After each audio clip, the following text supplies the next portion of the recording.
కాపాడగలిగామా? విభజన ఆపగలిగామా? లేదు. ఆ విభజన అయిపోయిన తర్వాతన మొత్తం అద్భుతం హోదాలు వచ్చేస్తాయి, అవి వచ్చేస్తాయి, ఇవి వచ్చేస్తాయి అని చెప్పి జరిగిందా? నోటి మాటకి చేతకి చాలా తేడా ఉంటుంది. నాకు బాధ అనిపించింది ఏంటంటే, కాస్త జెన్యూన్గా ఆలోచించడానికి అవకాశం ఉన్నటువంటి పవన్ కళ్యాణ్, భారతీయ జనతా పార్టీ, వెంకయ్యనాయుడు గారికి తెలియదు అదంతా విషయం.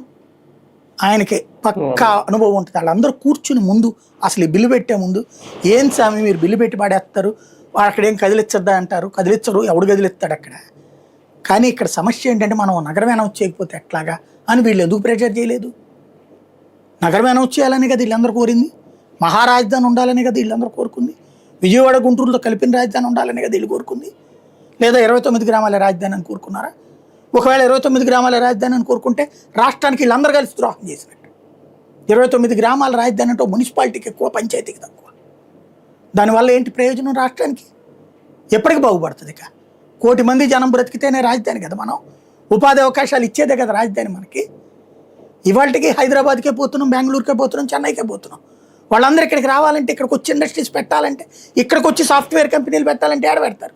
29 గ్రామాల్లోనే పెడతారు అన్నీ తీసుకొచ్చి. ఇప్పటికే సాఫ్ట్వేర్లన్నీ వైజాగ్ పోతున్నాయి కదా. ఇంకప్పుడు ఏం డెవలప్మెంట్ జరుగుతుంది? కానీ ఈ టెక్నికాలిటీస్కి సంబంధించి ప్రశ్నించాల్సిన అవసరం అసలు